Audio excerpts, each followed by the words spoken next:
تخيل معايا كده يا صديقي، تبقى شاب فقير وضعيف وحالك يصعب على الكافر، والنبلاء بيعذبوك لحد لما بتموت. ومن هنا ستبدأ حكايتنا. في يوم وليلة يتشقلب حالك وتتولد من جديد في جسم طفل من الأمراء، وتبقى الأقوى على مر تاريخ البشرية. فقبل ما نبدأ يا صديقي، ما تنساش تصلي على النبي عليه أفضل الصلاة والسلام. وعاوز أقولك إن حكايتنا النهاردة غير أي حكاية شفتها أو هتشوفها. حكاية النهاردة أقل ما يقال عنها أسطورية بمعنى الكلمة، فعاوزك تروق لدماغك كده ويلا بينا نبدأ حكايتنا. وفي الوقت ده بنشوف بطل حكايتنا وهو بيخرج آخر أنفاسه، والنبلاء بيعذبوه وعمالين بيلعبوا بيه حرفيا، وأكن حياته لعبة في أيديهم. وقبل لما بيموت بيقول أنا ليه ما اتولدتش بقوة سحرية زيهم كده، ما كانش في إيدي أي حاجة أعملها علشان أبقى زيهم، وخلاص بطلنا بيفارق الحياة. ومن هنا تبدأ حكايتنا. وفي اللحظة دي بيفتح عينه وبيلاقي حواليه خدامات كتير وهو مش فاهم أي حاجة، وبيرفع ايده وبينطلق سحر قوي جدا منها، وبوم بيدمر برج القصر بالكامل. اوبا، وهكذا ولد بطلنا من جديد، لكن المرة دي مش واحد عادي، لا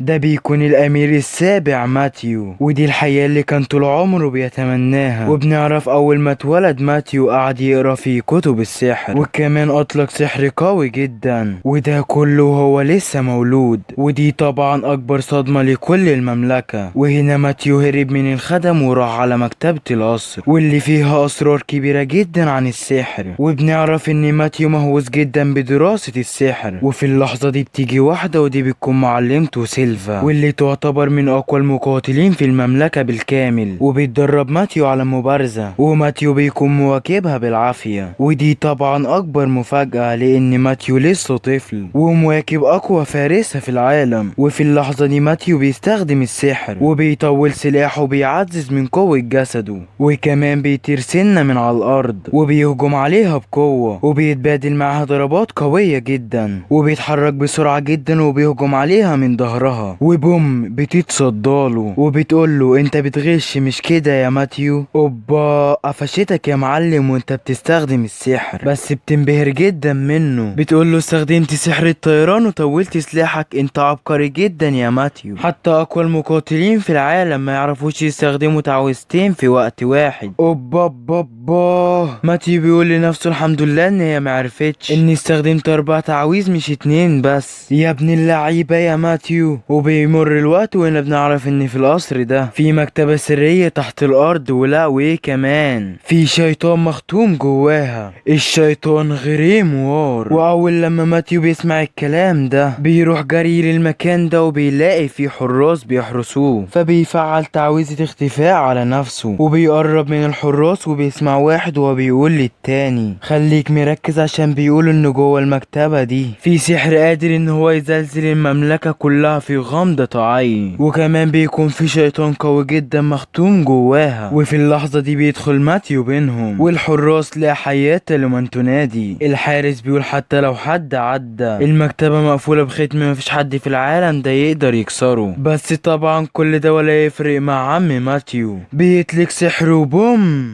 بيفرتك القفل على طول، وبيدخل المكتبة. وفي اللحظة دي بينطلق كتاب بسرعة كبيرة جدا وبيطلع منه روح، وبيقول احييك والله انت الوحيد اللي قدرت تكسر الختم ده، بس ايه رأيك تحررني من هنا؟ فماتيو بيقول له انت مين بقى؟ فبيقول له انا غريم وار. اوبا بابا، ده الشيطان اللي مختوم في المكتبة، وبيقول له لو حررتني هديك اي حاجة انت عاوزها، حتى لو دهب، خد اللي انت عاوزه. فماتيو بيمسك الدهب وبيقول له يعني شيطان وكذاب وفاشل كمان؟ اوبا، ماتيو يقصف ولا يبالي. ماتيو بيقول له انا مش مهتم بيك، انا كل اهتمامي في تعلم السحر. فغريموار بيقول له طب ما ايه رأيك اعلمك السحر القديم؟ اوبا، وهنا قد لمعت عين ماتيو. وفي اللحظة دي بيخرج سحر وبوم بيفنجر الختم، بيتحرر غريموار. ماتيو بيقول له يلا علمني. غريموار بيقول له يا سلام، ده انا هعلمك وزيادة كمان. وبوم بيسيب لويد بقوة جبارة يا ابن الغدارة، وبيكون هيخرج من المكتبة. بس لا يا معلم، لويد بيقول له ايه كمان؟ علمني كمان تعويذتين تلاتة. اوبا، ماتيو مش فارق معاه اي حاجة، وبيكون محاوط نفسه بحاجز. وغريموار بيهجم عليه بضربات سريعة جدا، ومصدوم ازاي حاجز بالقوة دي. وفي اللحظة دي ماتيو بيمتص ضربات غريموار وبيقول لا، السحر ده قوي. وغريموار بيعمل اقوى تعويذة عنده، وبيعمل تعويذة مزدوجة، وكانت خيبة الامل. ماتيو ما تهزش حتى من مكانه، والشيطان مش مصدق ازاي دي اقوى تعويذة عندي، وبيخاف جدا وبيقول انا لازم اهرب من هنا بسرعة. وبيكون هيعمل كده، بس لا يابا، مش سهلة كده. في اللحظة دي بيتخبط في حاجة، وده بيكون حاجز بين ماتيو اول ما دخل المكتبة. وماتيو بيقول له ما ينفعش تمشي قبل لما اعرف منك كل حاجة، ودلوقتي وريني هتدافع ازاي. وبيظهر سحر قوي جدا، وبوم بيفشخه حرفيا يا جدعان. وغريموار مش مصدق ازاي الطفل ده بالقوة دي. وماتيو بيرجع المكتبة كلها زي ما كانت، ولكن في اي حاجة حصلت. وجريمور قاعد محترم وبيقول لماتيو من دلوقتي انا اعلنت ولائي ليك يا سيدي، ما قابلتش اي ساحر بقوتك الجبارة دي قبل كده، وعشان كده عايز ابقى مرافقك. وبيوافق ماتيو، بس بيقول له تحول لهيئة اصغر من كده. وبيتحول فعلا وبيقرب من ماتيو، وبيقول لنفسه ده غبي قوي، اول ما هقدر المسه واتحكم في عقله بكل سهولة. وهناك كانت الصدمة الكبرى.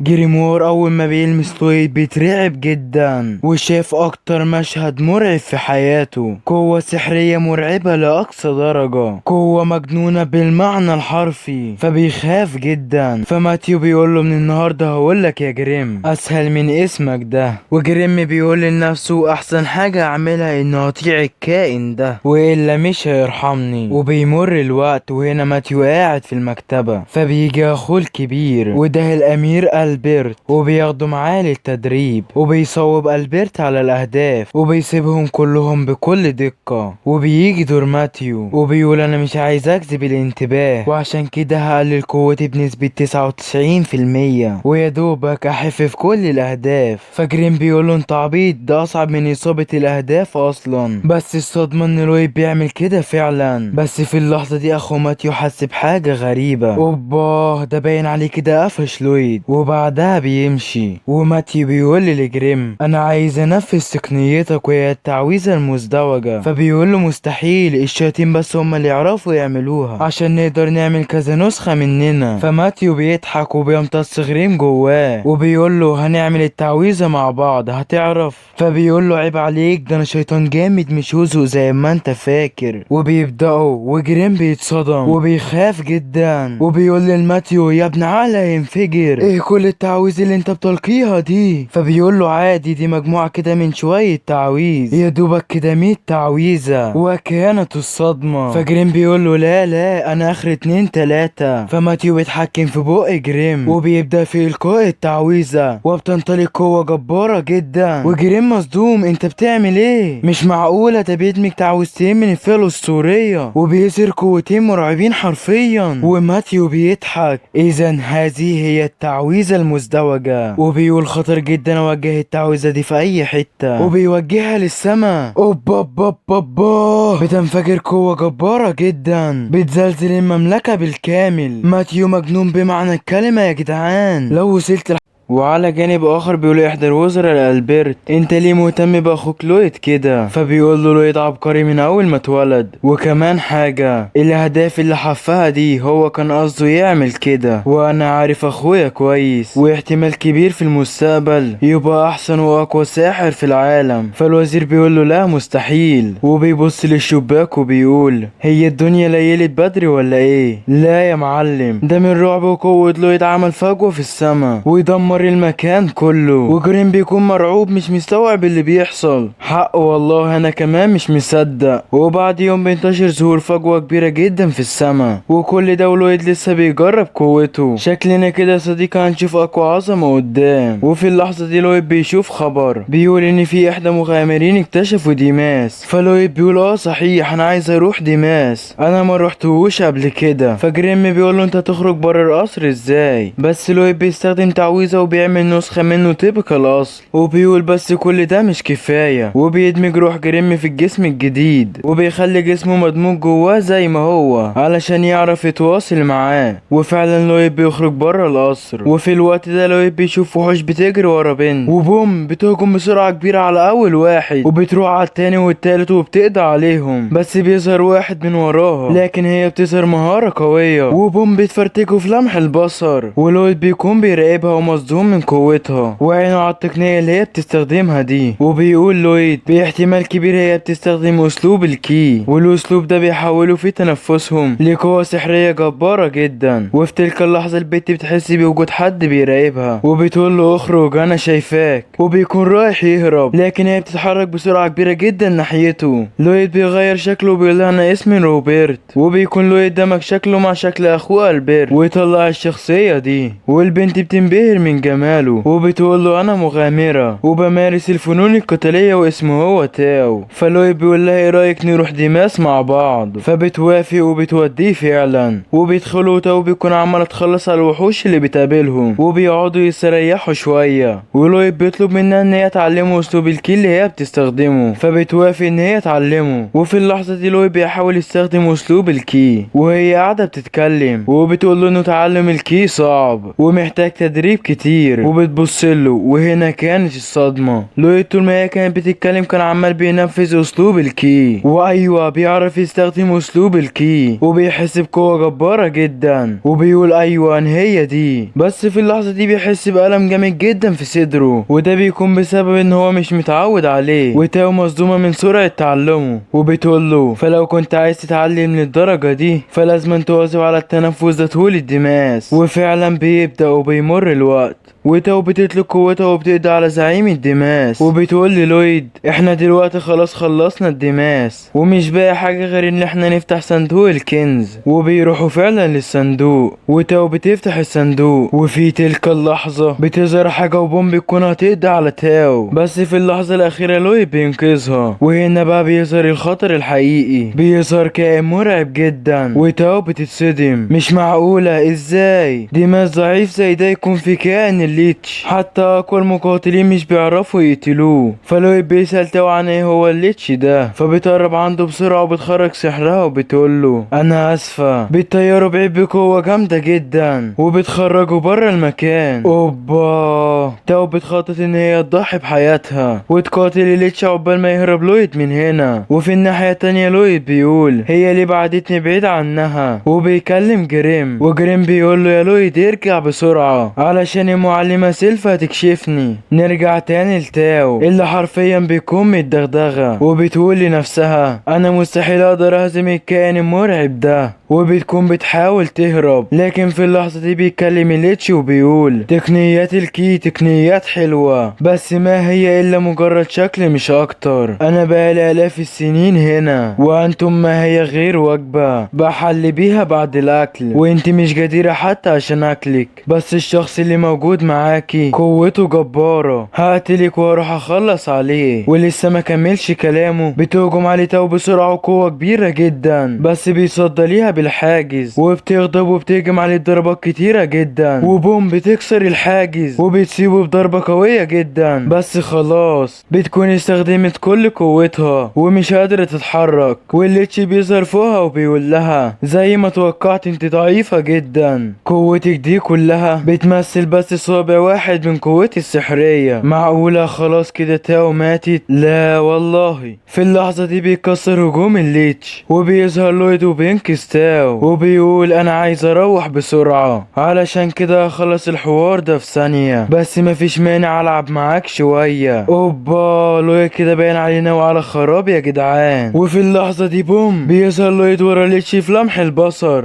والليتشي مش مصدق ايه التعويذة دي، وبيهجم على لويد بضربات كتيرة، بس لويد بيصدها بالحاجز. وبيكون لويد عمال بيفكر ازاي يدمج الكي مع السحر، وبيقول اذا هي دي الطريقة، وبيتنفس اكتر وبيقول لا محتاج هوا اكتر. والليتشي بيستمر في الهجوم على حاجز لويد على امل ان هو يكسره. وفي اللحظة دي بوم لويد بيحطم الحاجز بنفسه، والليتشي بيقول اخيرا، وبيهجم بقوة كبيرة جدا على لويد. وتاو بتقول لا يا لويد، ولكن في اللحظة الاخيرة لويد بيقدر يدمج الكي مع السحر، وبيتحرك بسرعة مجنونة جدا وبيتفادى كل هجمات الليتش. وتاو بتقول مش معقولة ده دمر الحاجز بنفسه علشان يقدر يستنشق هوا اكتر. ولويد بيدمج الكي مع السحر وبيخرج قوة مرعبة جدا في ايده، وبيقول له اقوى واحد، وبيعمل كل ده وهو بيتفادى هجمات الليتش. بس خلاص هجمات الليتش بتحاوطه من كل مكان، بس على مين يا معلم؟ لويد بيدمرهم كلهم بقوته الجديدة. وتاو والليتش مصدومين ايه يا ابني ده، بس لويد شايف غير كده خالص وبيقول لا عاوزها اقوى، وبيخرج قوتين في ايده وبيقول لا عاوزها اقوى اقوى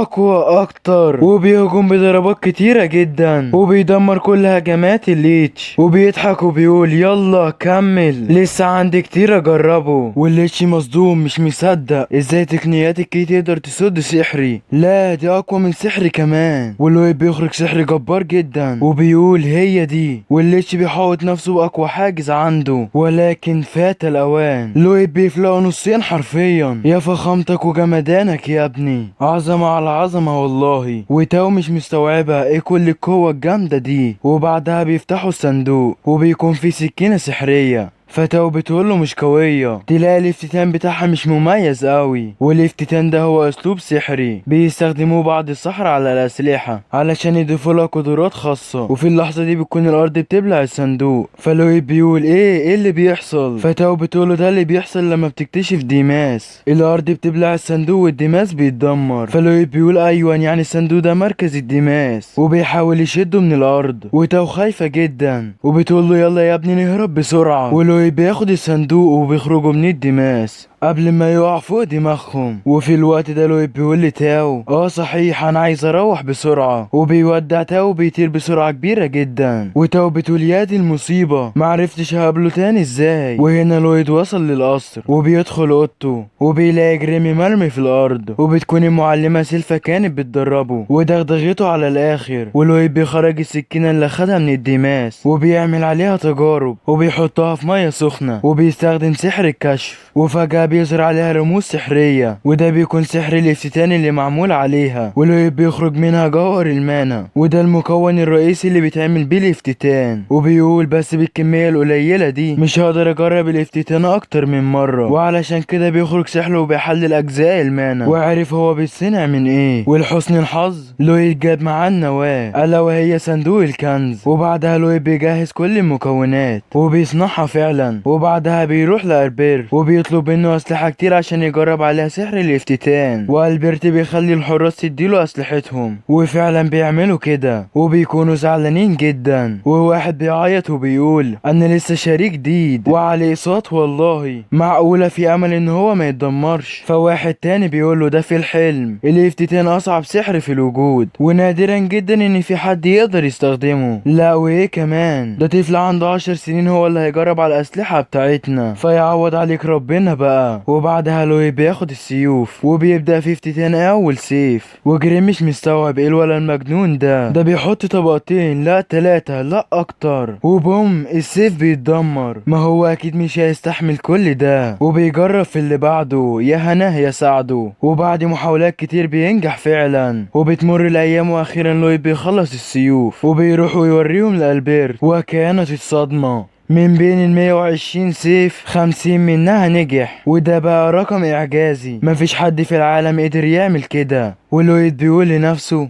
في الحقيقة نجح 80 سيف، فحاولت اضيف ليهم قوة اكتر فاتدمروا. يا جنونك يا جدع، حرفيا لويد مهووس بالسحر، والبرت مش مستوعب ايه كل القوة اللي موجودة في السيف دي. مش معقولة نسبة نجاح افتتان بالطريقة دي لا تتعدى 1%. وبيقول لويد طلع أقوى بكتير مما توقعت، ومن قوة افتتان لويد مش ناس كتير هيلاحظوا القوة دي. فواحد من الحرس بيقول أكيد يعني منجحش في كل دول. تلاقي جاله إحباط بعد ما دمر كل السيوف دي، ولسه بيحط السيف في الغمد بتاعه، بوم الغمد بيتفلق نصين والواد مصدوم ازاي خلاه بالقوة. والبرت بيشوف اقوى سيف وبيمسكه وبينبهر بيه اكتر. فلويد بيقول له انا عايز اشوف الاسلحه دي بتتجرب، فبياخده معاه في مهمه لقتل وحش معين. وبيمر الوقت وهنا بيكونوا ماشيين وبنعرف ان سيلفا رايحه معاهم، وده عشان تاخد بالها من لويد. فالبرت بيقول لها دايما مركزه على حمايه لويد يا سيلفا. فبتقول له ايوه فانا معلمته وكمان حارسته الشخصيه. فهو بيقول لها بس كده مش علشان بتحبيه مثلا؟ ولسه ما بيكونش خلص كلامه فبتقوم مخرجه سيفها. فبيترعب جدا، وفي اللحظة دي وحوش بتهجم عليهم وبيكون له يتحسب وجودهم من الأول، وده بسبب تقنية الكي. وبيقول باستخدام تقنية الكي بقيت قادر أكشف المكان بالكامل، والجنود بتهجم على الوحوش وبوم بيفرتكوهم في لمح البصر وبيتصدموا من قوة سيوفهم اللي بقت جامدة جدا. والبرت بيقول للجنود كل ده بسبب قوة أخويا لويد، بس بيكون متبقي وحش وبيهجم بسرعة على لويد. بس في اللحظة الأخيرة بوم بتظهر تو بتقضي عليه، وبتكون حاسة بوجود لوبرت هنا، وده اللي هو لويد يا صاحبي. بس ما بتلاقيهوش طبعا لان لويد مش متنكر دلوقتي. وبتروح عند لويد وبتقول له انت شبه روبرت جدا بس انت لسه طفل. وفي اللحظة دي بتظهر سيلفا وراها وبتقول لها شكرا ليكي بس ما تقربيش للويد.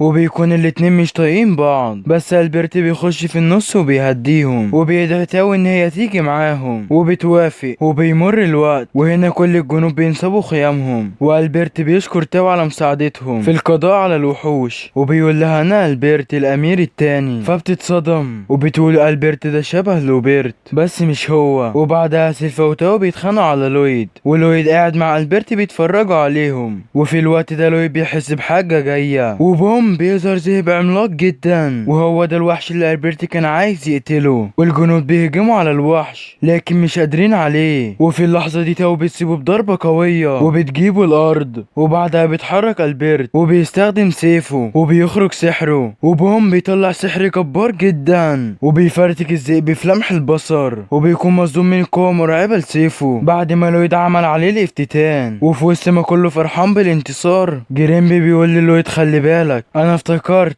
المكان اللي هناك ده كان في الماضي مختوم في شيطان. وفي اللحظة دي بيعاد احياء الذئب، بس المرة دي شكله وقوته مختلفين تماما. لا وايه كمان ده كل الوحوش اللي ماتت بتظهر من تاني، والكل مصدوم هو ايه اللي بيحصل. وفجأة حد بيتكلم وبيقول ايه يا شوية رعاع مين اللي سمح لكم تأذوا اتباعي؟ ايوه هو ده الشيطان. وبيقول انا الشيطان باززو هجوموا يا اتباعي. وبوم كل الوحوش بتهجم على الجنود بقوة كبيرة جدا. والصدمة الكبرى بعد ما بيسيبوهم بيرجعوا يتعالجوا تاني، وهنا لويد مستخبي وجريمي بيقول للويد بازازو بيستخدم سحره في ان هو يتحكم في الوحوش والحيوانات ويخليهم تحت طاعته. والوحوش دلوقتي مفكرين ان بازازو هو قائدهم، ومش بس كده بيمدهم كمان بقوته السحرية. وفي ظل المدعكة اللي بتحصل دي لويد بيطلب من جريمي ان هو يعلمه تحويل السحر زي ما بيعمل بازازو، وبيتعلمها فعلا. يا ابن المجنونة يا لويد. وهنا الجنود وحتى البرت وتاو مش قادرين يقفوا قدام الوحوش. وفي اللحظة دي سيلفا بتغضب وبيهجم الشيطان بجسم الذئب بقوة مرعبة جدا، بس في اللحظة دي سيلفا بيطير له كل رجوله بلمح البصر.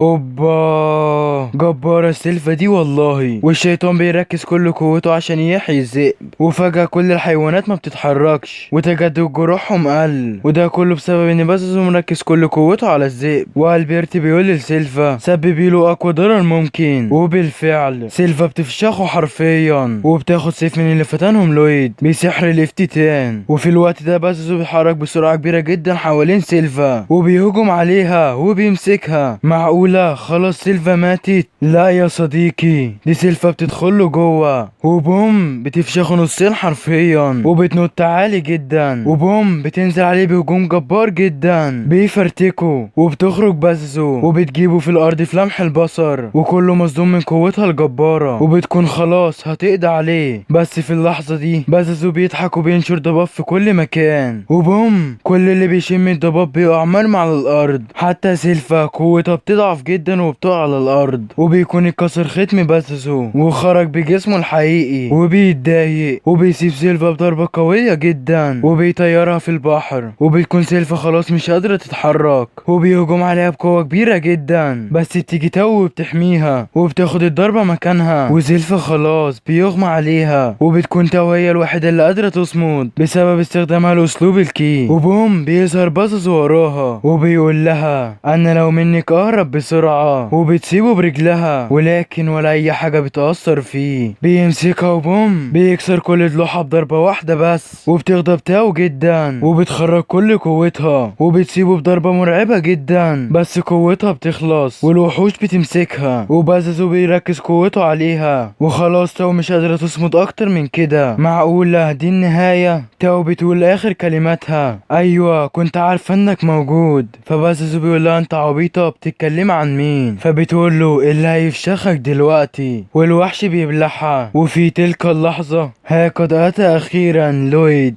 وبازازو مصدوم ازاي ده بابي مش مقصر فيك وبيشوف جريم انت مش شيطان انت بتعمل ايه مع الطفل ده؟ وجريم بيقول له نصيحة مني اهرب بسرعة انا نصحتك لمصلحتك. فبيغضب بازازو بيقول لوحوشه اقتلوهم والوحوش بتهجم عليهم بسرعة كبيرة جدا بس على مين يا معلم؟ لويد بينشر سحر وبوم بيسيطر على كل الحيوانات وبياخد السيطرة من بازازو وبازازو مش مصدق انت ازاي عملت كده. ولويد بيخرج تاو من الوحش اللي بلعها وبيخلي الحيوانات تهجم على بازازو وفعلا بيعملوا كده بس بازازو بيتضايق جدا وبوم بيفشخهم في لمح البصر وبيخرج قوته السحرية وبيقول مهما عملت مش هتقدر تصد الشيطان ابدا. وفي اللحظة دي لويد بيقول لجريم صحيح ازاي حد ما يقدرش يقتل شيطان؟ فبيقول له هي مش معلومة مؤكدة بس محدش يقدر يعملها قبل كده. اوبا ده لويد ناول بازازو على نية سودا واخيرا بيخرج سحره ونزلت كالصاعقة على بازازو. الواد مش مصدق هنج من كتر الرعب اللي هو شايفه وجريم بيقول انا حاسس بنفس الرعب اللي انت حاسه يا بازازو ونعرف ان لويد كان مخبي سحره وده لان هالته بس تقدر ترعب اي مخلوق على وش الخليقة. وبازازو بيقول مش معقولة اكيد ده كابوس وهكذا جنون لويد وبيهجم على بازازو بحواجز كتيرة جدا وبازازو بيحاول يهرب ولويد لسه بيسمي وبيخرج كم اكبر من قوته وبازازو عمال بيهرب بسرعة كبيرة جدا وبيقول دي مش معركة بالنسبة له ده عايز يحبسني علشان يخليني فور تجارب ليه. وفي اللحظة دي بيندمج لويد مع جريم وبيطلق عدد كبير جدا من الحواجز فوق المية شغال وتحت المية كمان شغال وبيعمل حواجز في كل حتة وبازازو مش مستوعب ده هو الشيطان مش انا وبيكون خلاص هيهرب بس يهرب من مين بس؟ بوم لويد بيعمل حاجز ضخم جدا وبيحبسه جواه. اوبا ده انت هيطلع عينك يا بازازو هتشوف ايام سواد والله. وبازازو قاعد يفرك ويرغي جوه وفي تلك اللحظات لويد بيطلق عدد كبير جدا من التعاويذ السحرية في وقت واحد وبوم بيهجم بعدد كبير جدا من الضربات على بازازو حرفيا انه جنون العظمة يا سادة. مفيش تفسير تاني للمعركة اللي بتحصل دي وهي 5 دقايق بس وبازازو خلاص بيكون فارق الحياة. وجريم بيقوله بالشفا يا بازازو نصحتك من الاول وانت ما سمعتش كلامي. وفي الوقت ده البرت والجنود بيصحوا واللويد بيروح لهم وكلهم طايرين من الفرحة على الاخر. واللويد بيقول لتاو اني ظهر من شوية المقاتل اللي انت كنت بتدور عليه فبتجري زي الهبلة تدور عليه. وبيمر الوقت وبيرجعوا للمملكة وبيروحوا للملك ابو لويد والبرت وبيكرم البرت على الانتصار الساحق اللي هو عمله ده. فالبرت بيقول له احنا فوزنا بس عشان لويد كان معانا انا بطلب منك يا ملك انك تحط لويد على منافسة على العرش. والكل مصدوم ازاي طفل صغير يترشح للخلافة. والملك بيقول للالبرت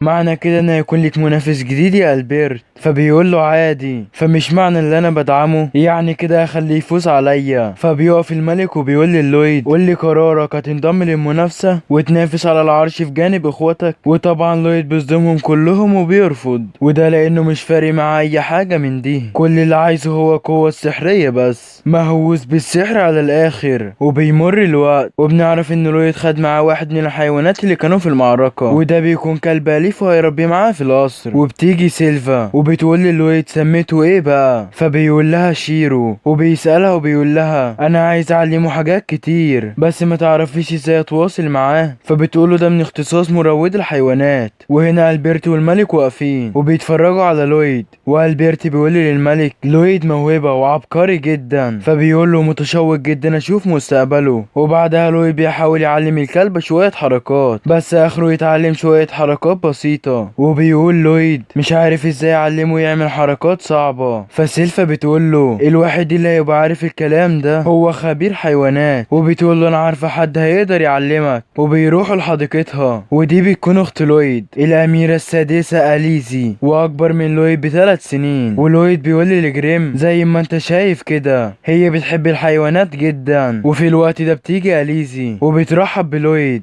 لو وصلت لحد هنا يا صديقي وما نزلتش عملت لايك ومتابعة فانا زعلان منك جدا يا بطل. اقسم بالله انا نفسي انزل فيديو كل يوم بس مش لاقي تفاعل ابدا على القناة. فلو لقيت تفاعل ان شاء الله على الفيديو ده فاوعدك يا بطل انك هتشوف حاجة جامدة من الاخر. وانتظروا باقي اجزاء ماتيو، وما تنساش تصلي على النبي عليه افضل الصلاة والسلام. متخليش الفيديوهات ليك عن صلواتك الخمس. والسلام عليكم ورحمة الله وبركاته.